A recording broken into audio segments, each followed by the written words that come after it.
ओम श्री दुर्गाय नमः। ओम कुष्मांडाय नमः। आज हम पंचमा अध्याय का अध्ययन करेंगे। देवताओं द्वारा देवी की स्तुति, चंड मुंड के मुख से अंबिका के रूप की प्रशंसा सुनकर दर्शकों का उनके पास भेजना और दूत का निराश लौटना। ओम उत्तम चरित्र के रुद्र ऋषि महासरस्वती देवता है, अनुष्ठित के छंद है, भीमा शक्ति है, भ्रामरी विधि है, सूर्य तत्व है, सामने स्वरूप है। महासरस्वती की प्रसन्नता के लिए उत्तम चरित्र के पाठ में इनका विनियोग किया जाता है, जो अपने कर कमलों में घंटा, शूल, हर शंख, मूसल, चक्र, धनुष और बाण धारण करती हैं। जो शरद ऋतु के शोभा संपन्न चंद्रमा के समान नीति मनोहर कांति है, वो तीनों लोकों की आधारभूत शुभ आदि दैत्यों का नाश करने वाली है। गौरी के शरीर से जिनका प्राकट्य हुआ है, उन सरस्वती देवी का मैं निरंतर भजन करती हूँ। ऋषि कहते हैं, पूर्व काल में शुम्भ नामक असुरों ने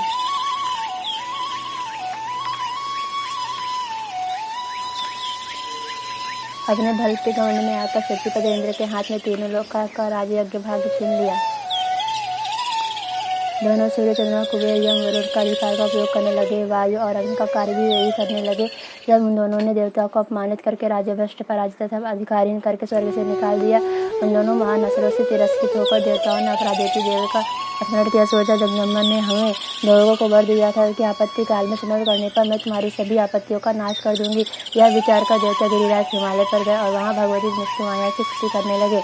देवता बोले, देवी को नमस्कार है, महादेवी शिवा को सर्वदा नमस्कार है, प्रकृति एवं भद्रा को प्रणाम है। हम लोग पूर्व जगदम्बा को नमस्कार करते हैं, भद्रा को नमस्कार है, नित्य गौरी हाथी बारंबार प्रणाम है, नमस्कार है। ज्योतिर्मयी चंद्ररूपिणी एवं सुख स्वरूपा वाली देवी को सतत प्रणाम है। शरणागत का कल्याण करने वाले राक्षसी एवं सिद्धि रूपा देवी को हम बारंबार नमस्कार करते हैं। न्यायकृति राक्षसों के लक्ष्मी, राजाओं के लक्ष्मी, सर्वाणी स्वरूपा जगदम्बा को हम बारंबार नमस्कार करते हैं। दुर्गा, दुर्गपाला, दुर्गम संकट से पार उतारने वाली सारा, सर्वकारणी ख्याति कृष्णा और धुंधा देवी को सर्वदा नमस्कार है। अत्यंत सौम्य तथा अत्यंत सौंदर्य रूप देवी को हम नमस्कार करते हैं, उन्हें हमारा बारंबार प्रणाम है। जगत की आधारभूत पृथ्वी देवी को हम बारंबार नमस्कार करते हैं।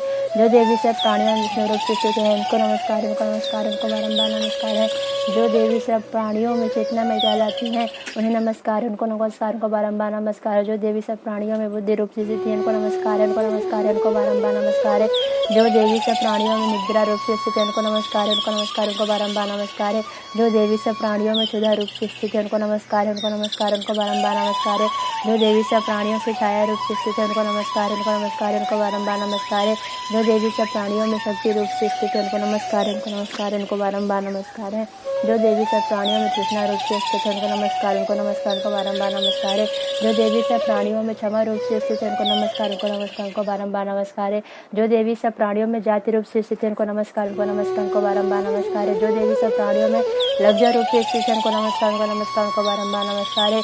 जो देवी सब प्राणियों में शांति रूप से स्थित है, उनको नमस्कार, उनको नमस्कार, उनको बारंबार नमस्कार है। जो देवी सब प्राणियों में श्रद्धा रूप से स्थित है, उनको नमस्कार, उनको नमस्कार, उनको बारंबार नमस्कार है। जो देवी सब प्राणियों में कांति रूप से स्थित है, उनको नमस्कार, उनको नमस्कार, उनको बारंबार नमस्कार है। जो देवी सब प्राणियों में लक्ष्य रूप से स्थित है, उनको नमस्कार, उनको नमस्कार, उनको बारंबार नमस्कार है। जो देवी सब प्राणियों में वृत्ति रूप से स्थित है, उनको नमस्कार, उनको नमस्कार, उनको नमस्कार है। जो देवी सब प्राणियों में स्मृति रूप से स्थित है, उनको नमस्कार, उनको नमस्कार, उनको बारंबार नमस्कार है। जो देवी सब प्राणियों में दया रूप से स्थित है, उनको नमस्कार, उनको नमस्कार, उनको बारंबार नमस्कार है। जो देवी सब प्राणियों में दृष्टि रूप से स्थित है, उनको नमस्कार, उनको नमस्कार, उनको बारंबार नमस्कार है। जो देवी सब प्राणियों में माता रूप से स्थित है, उनको नमस्कार, उनको नमस्कार, उनको बारंबार नमस्कार है। जो देवी सब प्राणियों में भ्रांति रूप से स्थित है, उनको नमस्कार, उनको नमस्कार, उनको बारंबार नमस्कार है। जो जीवों के इंद्रिय व के अधिष्ठात्री देवी हम सबको प्राणियों में व्याप्त रहने वाली हैं, उन व्याप्ति देवी को हम बारंबार नमस्कार करते हैं। जो देवी चैतन्य रूप से संपूर्ण जगत को धारण करती हैं, व्याप्त रूप से स्थित है, उनको नमस्कार है, उनको नमस्कार है, उनको बारंबार नमस्कार है। पूर्व काल में अपने अदृष्ट की प्राप्ति होने से देवताओं ने जिनकी स्तुति की तथा देवराज इंद्र ने बहुत दिनों तक जिनका सेवन किया, वह कल्याण के साधन होता। ईश्वरी हमारा कल्याण और मंगल करें, हम हमारी सारी आपत्तियों का नाश कर डाले। उद्दंड दैत्यों से सताए हुए सभी देवता जिन परमेश्वरी को इस समय नमस्कार करते हैं तथा जो भक्ति से विनम्र पुरुषों द्वारा स्मरण ही जाने हो जाने पर तत्काल संपूर्ण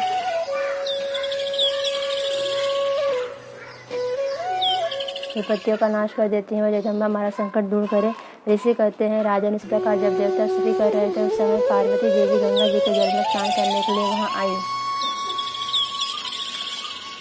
उस सुंदर बाहों वाली भगवती दुर्गा ने देवताओं से पूछा, आप लोग यहाँ किसकी स्तुति कर रहे हैं? उनके शरीर से कोष से प्रकट हुई शिवा देवी बोली, सुमर दैत्य तिरस्कृत होकर युद्ध में निशम से पराजित होकर ये एकत्रित हुए समस्त देवता मेरी ही स्तुति कर रहे हैं। पार्वती जी के शरीर को उससे अंबिका का प्रादुर्भाव हुआ था, इसलिए वे समस्त लोगों में कौशिकी के नाम से जानी जाती हैं। कौशिकी के प्रकट होने पर पार्वती देवी का शरीर काले रंग का हो गया था। वह हिमालय पर रहने वाली कालिका देवी के नाम से विख्यात होकर तदंतर शुम्भ निशुम्भ के वृत्त चंडमुंड वहाँ आए। उन्होंने मनोहर रूप धारण करने वाली अंबिका देवी को देखा। फिर वे शुंभ के पास जाकर बोले, महाराज, एक अत्यंत मनोहर स्त्री है जो अपने दिव्य कांति से हिमालय को प्रकाशित कर रही है। वैसा उत्तम रूप कहीं किसी ने नहीं देखा होगा। असुरेश्वर, पता लगाइए वह देवी कौन है और इसे ले लीजिए। स्त्रियों में तो रत्न है और उसका प्रत्येक अंग बहुत ही सुंदर है तथा अपने श्री अंगों की प्रभा से संपूर्ण दिशाओं में प्रकाश फैला रही है। तेरा जज्बा हिमालय पर ही मौजूद है, आप उसे देख सकते हैं। प्रभु, तीनों लोकों में मणि, हाथी, घोड़े, जितने भी रत्न हैं वे सब इस समय आपके घर में शोभा पाते हैं।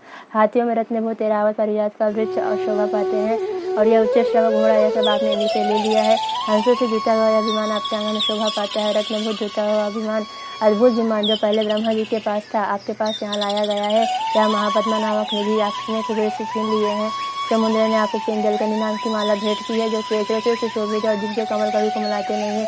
सुवर्ण की वर्षा करने वाला यह छत्र कभी आपके घर में शोभा पाता है, उनका छत्र भी आपके घर में शोभा पाता है।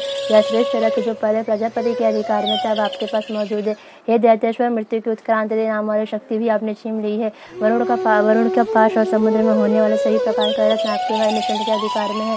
अग्नि ने स्वतः शुद्ध किए हुए 2 दिव्य वस्त्र आपको प्रदान किए हैं, आपकी सेवा में अर्पित किए हैं। दैत्य राज प्रकाश सभी रत्न आपने एकत्र कर लिए हैं। तो यह जो स्त्रियों में रत्न रूप कल्याणमय देवी है, इसे आप क्यों नहीं अधिकार में कर लेते। ऋषि कहते हैं, चंद्रमुंड का अवतरण सुनकर शुंभ महादेव सुग्रीव को दूत बनाकर देवी के पास भेजा और कहा, तुम मेरी आज्ञा से उनके सामने ये बातें कहना, ऐसा उपाय करना जिससे प्रसन्न होकर वह शीघ्र ही यहाँ आ जाए। वह दूत पर्वत के अत्यंत रमणीय प्रदेश में जहाँ देवी मौजूद थी वहाँ गया और कोमल वाणी में वचन से बोला। दूत बोला, हे देवी, दैत्यराज शुंभ इस समय तीनों लोगों के परमेश्वर है, उन्हीं का भेजा हुआ मैं दूत हूँ, तुम्हारे पास ही आया हूँ। उनकी आज्ञा सदा सब प्रकार के ईश्वर से मानते हैं, जो कोई उनका उल्लंघन नहीं कर सकता है। वे संपूर्ण देवताओं को परास्त कर चुके हैं। उन्होंने तुम्हारे लिए जो आदेश दिया है वह सुनो। संपूर्ण त्रिलोकी की मेरी अधिकार में है। देवता मेरे आज्ञा के अधीन चलते हैं। संपूर्ण यज्ञों के भागों को मैं पृथक पृथक भोगता हूँ। तीनों लोगों जितने श्रेष्ठ रत्न है वे सब मेरे अधिकार में है। देवराज इंद्र का वाहन ऐरावत जो हाथियों का रत्न समान है, मैंने छीन लिया है। क्षीर सागर का मंथन करने पर जो अश्वरत्न उच्चश्रवा प्रकट हुआ था, वह देवताओं ने मेरे पैरों पर पड़कर समर्पित कर दिया है। सुंदरी, उसके सिवा जितने भी रत्नभूत पदार्थ देवताओं, गंधर्व, नागों के पास थे वह सब मेरे पास ही आ गए हैं। देवी, हम लोग तुम्हें संसार की स्त्री में रत्न मानते हैं, तुम हमारे पास आ जाओ, क्योंकि रत्न का उपभोग करने वाले हम ही हैं। चंचल कटाक्षों वाली सुंदरी, तुम मेरे महापराक्रमी निशुंभ की सेवा में आ जाओ, क्योंकि तुम रत्न स्वरूपा हो। यहाँ मेरे गण करने तुम्हें तुलना रहित महान ऐश्वर्य की प्राप्ति होगी। अपनी बुद्धि से यह विचार कर तुम मेरी पत्नी बन जाओ। ऋषि कहते हैं, दूत की ओर कहने पर कल्याणमयी भगवती दुर्गा देवी जो जगत को धारण करती है, मन ही मन गंभीर भाव से मुस्कुराई और बोली। देवी ने कहा, दूत, तुमने सत्य कहा है, ऐसा तनिक मिथ्या नहीं है। शुंभ तीनों लोकों का स्वामी है, निशुंभ होने के समान पराक्रमी है, किंतु इसी समय मैंने जो प्रतिज्ञा कर ली है उसे मिथ्या कैसे करूं। मैंने अपनी अल्पबुद्धि के कारण पहले से प्रतिज्ञा कर रखी है, उसे सुनो। हे सुरो, जो मुझे संग्राम में जीत लेगा, जो मेरे अभिमान को चूर्ण कर देगा, संसार में मेरे समान बलवान होगा, वही मेरा स्वामी होगा।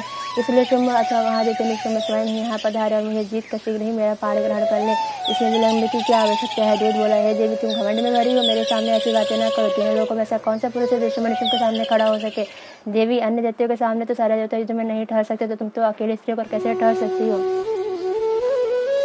जिन शुंभ आदि दैत्यों के सामने इंद्र आदि सभी देवता युद्ध में खड़े नहीं हुए, उसके सामने तुम स्त्री होकर कैसे जाओगी। इसलिए तुम मेरे कहने से शुंभ के पास चले चलो। ऐसा करने से तुम्हारे गौरव की रक्षा होगी, अन्यथा जब वे पीठ पकड़ कर घसीटेंगे तब तुम्हें अपनी प्रतिष्ठा खोकर जाना पड़ेगा। देवी ने कहा, तो तुमने ठीक कहा है, तुम्हारा कहना ठीक है। शुंभ बलवान है, शुंभ बड़े पराक्रमी है, किंतु मैं क्या करूँ। मैंने पहले बिना सोचे समझे प्रतिज्ञा कर ली है। अब तुम जाओ, मैंने जो तुमसे कुछ कहा है वह सब दैत्य से आदरपूर्वक करना, फिर वे जो ज्ञान पर वो करे। इस प्रकार श्री मार्कंडेय पुराण में सर्वणिक मनवंतर की कथा के अंतर्गत देवी महात्म्य देवी दूत संवाद नामक 5वां अध्याय पूरा हुआ। बोलो अम्बे मात की जय।